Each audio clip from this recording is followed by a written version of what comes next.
नमस्कार दोस्तों, श्री जनशिखर क्लासेस में आपका हार्दिक स्वागत है। समान अध्ययन के रैपिड फायर में हम लोगों ने कल भौतिक विज्ञान को पूर्णतः समाप्त कर चुके थे। आज हम एक नए सब्जेक्ट के साथ आपके सामने प्रस्तुत हुए हैं, रसायन विज्ञान। ठीक है, वीडियो को आप लोग ज़्यादा से ज़्यादा शेयर करिए।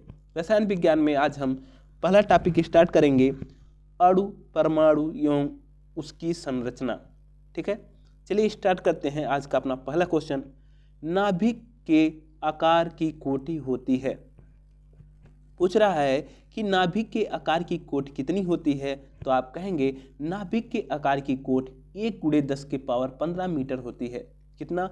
1×10⁻−15 मीटर नाभिक के आकार की कोटि होती है। अगला क्वेश्चन है, मूलभूत कण है।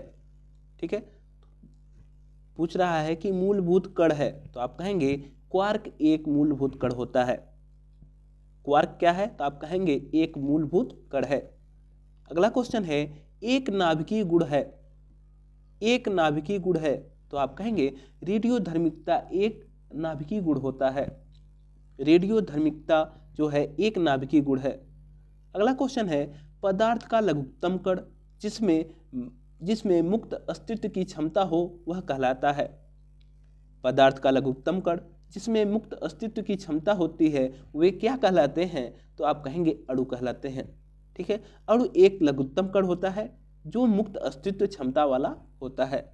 अगला क्वेश्चन है, ऐसे परमाणु जिनमें प्रोटॉनों की संख्या समान होती है परंतु न्यूट्रॉनों की संख्या भिन्न भिन्न होती है कहलाते हैं।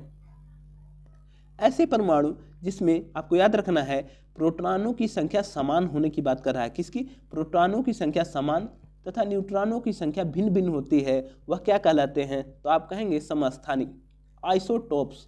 आपको इंग्लिश वाला नाम भी याद रखना है।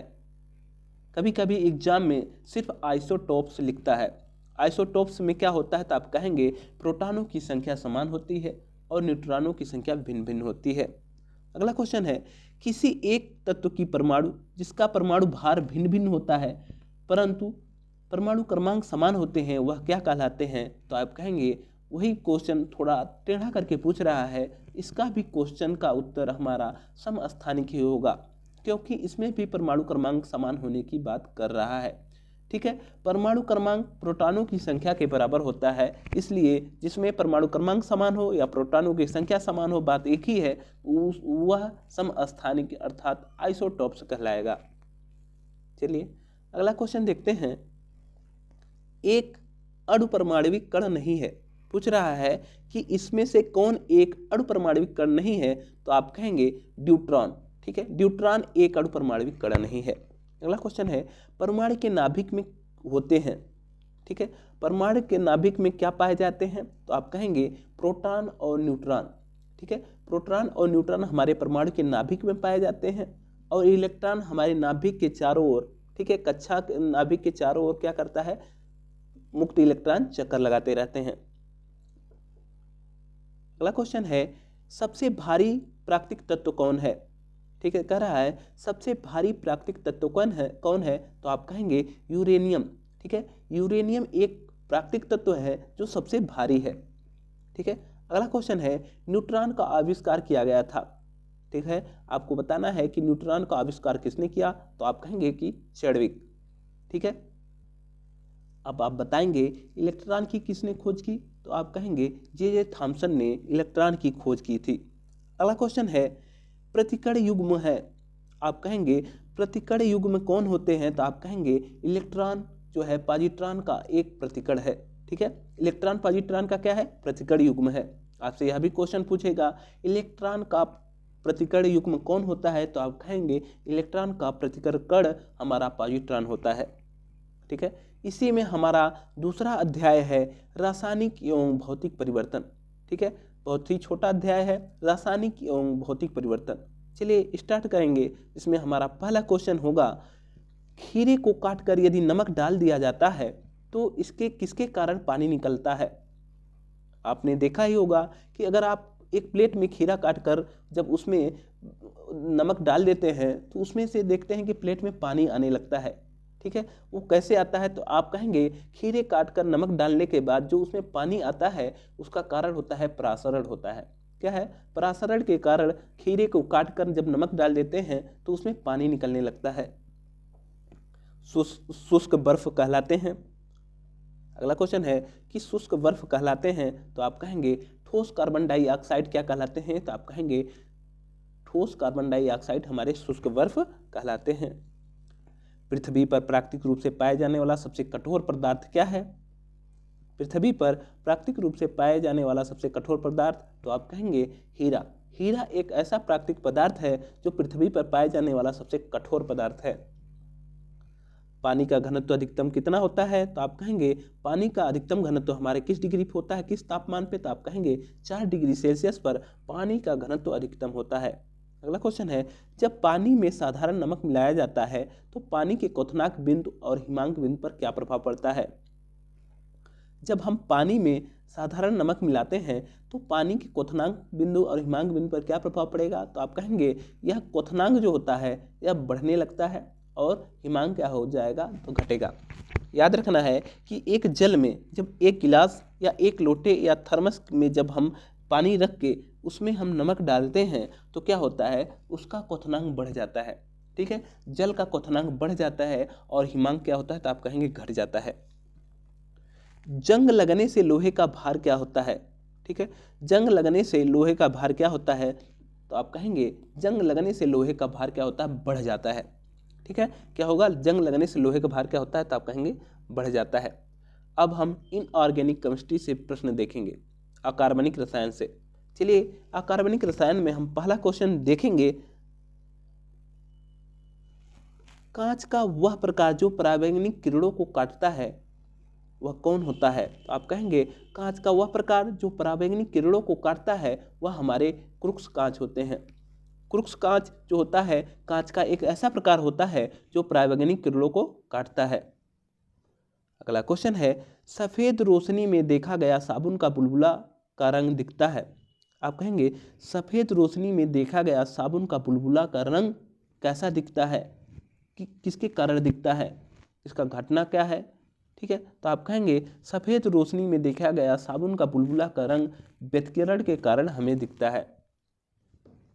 ठीक है, सफेद रोशनी में साबुन का बुलबुला का रंग दिखता है किस कारण? तो आप कहेंगे व्यतिकरण के कारण।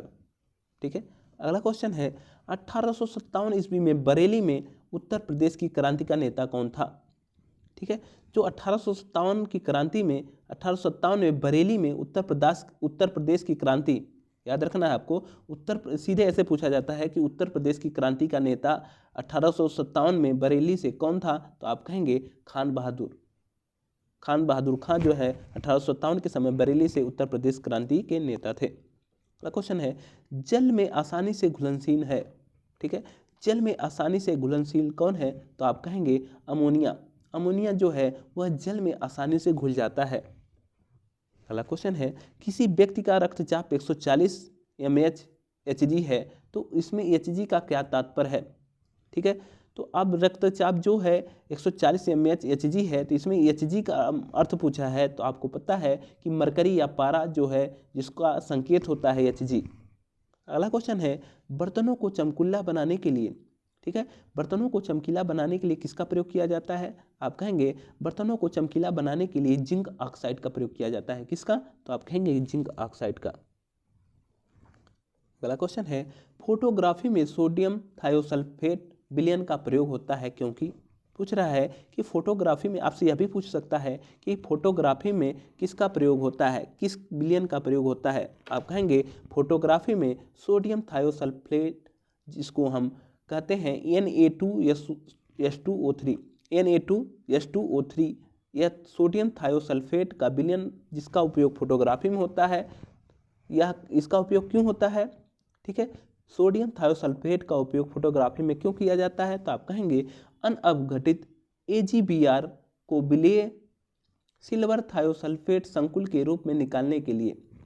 कहेंगे आप जो अनअपघटित AgBr, ठीक है, सिल्वर ब्रोमाइड के लिए होते हैं उसमें से सिल्वर थायोसल्फेट संकुल के रूप में निकालने के लिए हम फोटोग्राफी में सोडियम थायोसल्फेट का यूज करते हैं। फोटोग्राफी के प्लेट में किसकी परत चढ़ाई जाती है? ठीक है, फोटोग्राफी के प्लेट में किसकी परत चढ़ाई जाती है? तो आप कहेंगे कि सिल्वर ब्रोमाइड की परत फोटोग्राफी के प्लेट पर चढ़ाई जाती है। अगला क्वेश्चन है, वह पदार्थ जो फोटोग्राफी में तथा एक एक्विक्लोर में प्रयुक्त होता है वह कौन होता है? आप कहेंगे वह पदार्थ जो फोटोग्राफी में तथा एक एंटीक्लोर में के रूप में होता है वह किसमें प्रयुक्त होता है? क्या प्रयुक्त होता है? तो आप कहेंगे सोडियम थायोसल्फेट। पूछ रहा है कि वह पदार्थ कौन सा है, वह कौन सा पदार्थ है जिसका प्रयोग फोटोग्राफी में भी होता है और एक एंटीक्लोर के रूप में भी होता है? आप कहेंगे कि सोडियम थायोसल्फेट का प्रयोग फोटोग्राफी के साथ साथ एक एंटीक्लोर के रूप में भी किया जाता है। अगला क्वेश्चन है, हाल ही में सीरिया के गृह युद्ध में रासायनिक हथियार का प्रयोग किया गया था, वह कौन सा रासायनिक हथियार था जिसका प्रयोग सीरिया के गृह युद्ध में किया गया था? आप कहेंगे सेरीन गैस का प्रयोग सीरिया के गृह युद्ध में रासायनिक हथियार के रूप में किया गया था। अगला क्वेश्चन है, नदी में जल प्रदूषक के निर्धारण के लिए घुली हुई मात्रा किससे मापी जाती है? ठीक है, अगर आपको नदी में जल प्रदूषक का निर्धारण करना है तो आप घुले हुए जल में किसका मापन करेंगे? आप उसमें ऑक्सीजन का मापन करेंगे, BOD, जिसको हम BOD से प्रदर्शित करते हैं, बायोलॉजिकल ऑक्सीजन डिमांड। ठीक है, अगला क्वेश्चन है, कृत्रिम वर्षा हेतु प्रयुक्त होता है। आप कहेंगे कृत्रिम वर्षा हेतु किसका प्रयोग होता है? तो आप कहेंगे सिल्वर आयोडाइड का प्रयोग कृत्रिम वर्षा के लिए प्रयोग किया जाता है। अगला क्वेश्चन है, सड़कों पर काम करने निकला कलई वाला बर्तनों को चमकदार के रूप में हेतु चमकाता हुआ चांदी समान तत्व का प्रयोग रगड़ने हेतु करता है, वह तत्व कौन होता है? आप कहेंगे जो सड़कों पर काम करने के लिए निकला कलई वाला बर्तनों को चमकदार रूप में देने के लिए आता है, वह एक चमकदार चांदी के समान तत्वों का प्रयोग रगड़ने हेतु करता है। ठीक है, तो वह किस तत्व का उपयोग करता है जो दूसरे चीज़ों को चमकाने के लिए प्रयोग करता है? आपसे कह देगा कि आप चांदी के कोई भी गहने लाइए, ठीक है, कोई भी धातु चांदी के लाइए, हम उसको जो पुराना हो गया है उसको हम नया बना देंगे, उसके लिए उस पर जो है उसको नया बनाने के लिए किसका प्रयोग करता है? तो आप कहेंगे जस्ता का प्रयोग करता है। अगला क्वेश्चन है, निश्चेतक के रूप में प्रयुक्त हो सकने वाला पदार्थ कौन है? आप कहेंगे निश्चेतक के रूप में प्रयुक्त हो सकने वाला पदार्थ क्लोरोफॉर्म। ठीक है, क्लोरोफॉर्म और नाइट्रस ऑक्साइड का प्रयोग निश्चेतक के रूप में होता है। क्या निश्चेतक के रूप में किसका प्रयोग होता है? तो आप कहेंगे क्लोरोफॉर्म और नाइट्रस ऑक्साइड का प्रयोग निश्चेतक के रूप में होता है। अगला क्वेश्चन है, माचिस बनाने के लिए किसका प्रयोग होता है? तो आप कहेंगे फास्फोरस का यूज माचिस बनाने के लिए होता है। अगला क्वेश्चन है, कांच के निर्माण में जो कच्चा माल का प्रयोग होता है वह कौन होता है? तो आप कहेंगे कांच के निर्माण में जो कच्चा माल का प्रयोग होता है वह कौन होते हैं? तो आप कहेंगे रेत, सोडा और क्वार्टज का प्रयोग कांच के निर्माण में कच्चे माल के रूप में होता है। मूत्राशयों के पास प्रायः नाक में चुभने वाली गंध होती है, इसका कारण क्या होता है? मूत्राशयों के पास नाक में चुभने वाली गंध जो होती है वह अमोनिया होती है। क्या होती है? अमोनिया। अगला क्वेश्चन है, बेकिंग पाउडर के निर्माण में किसका उपयोग किया जाता है? आप कहेंगे बेकिंग पाउडर के निर्माण में टार्टेरिक अम्ल का प्रयोग होता है। टार्टरिक अम्ल का प्रयोग बेकिंग पाउडर के निर्माण में किया जाता है। गैल्वेनाइजेशन प्रक्रिया में मुख्यतः किसका प्रयोग होता है? आप कहेंगे गैल्वेनाइजेशन प्रक्रिया में मुख्यतः किसका प्रयोग किया जाता है? आप कहेंगे कि जस्ता का प्रयोग गैल्वेनाइजेशन प्रक्रिया में किया जाता है। कल का हमारा बेहद ही महत्वपूर्ण टॉपिक होगा धातु अधातुओं अयस्क। कोई भी एग्जाम नहीं है जिसमें यह टॉपिक ना पूछा जाता है। ठीक है, आप लोग वीडियो को ज़्यादा से ज़्यादा शेयर करिए। अगर वीडियो पसंद आया है तो लाइक ज़रूर करिए। बहुत बहुत धन्यवाद।